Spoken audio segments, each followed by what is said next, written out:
as you know by now, the Feds raised the rates once again because you guys can't stop spending money. That's not a good place to be. Quit spending money and let's just get through this recession, guys. Now, in other news, Fannie Mae predicts interest rates are going to be 4.5% in 2023. So rates are coming down. It's so funny when you think about this because you guys were rattled when rates hit 4.5% on the way up. I mean, you guys were all losing your minds. Now, when we hit 4.5% on the way down, you're all going to do everything but cartwheels. So good news on the horizon, but here's the real big story with Fannie Mae, I think. So did Fannie shortchange investors out of $27 billion? I mean, the short answer is yeah.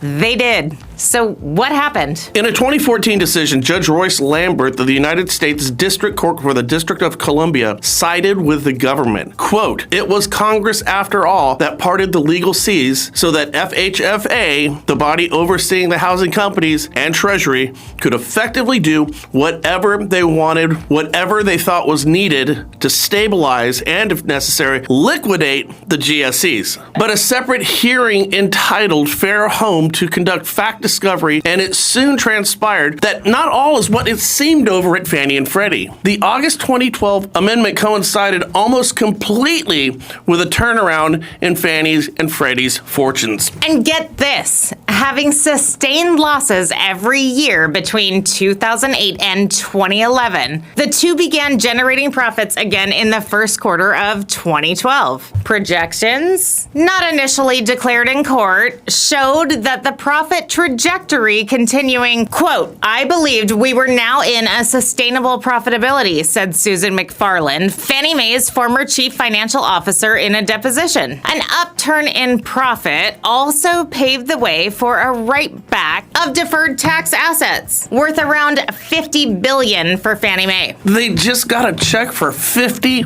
billion.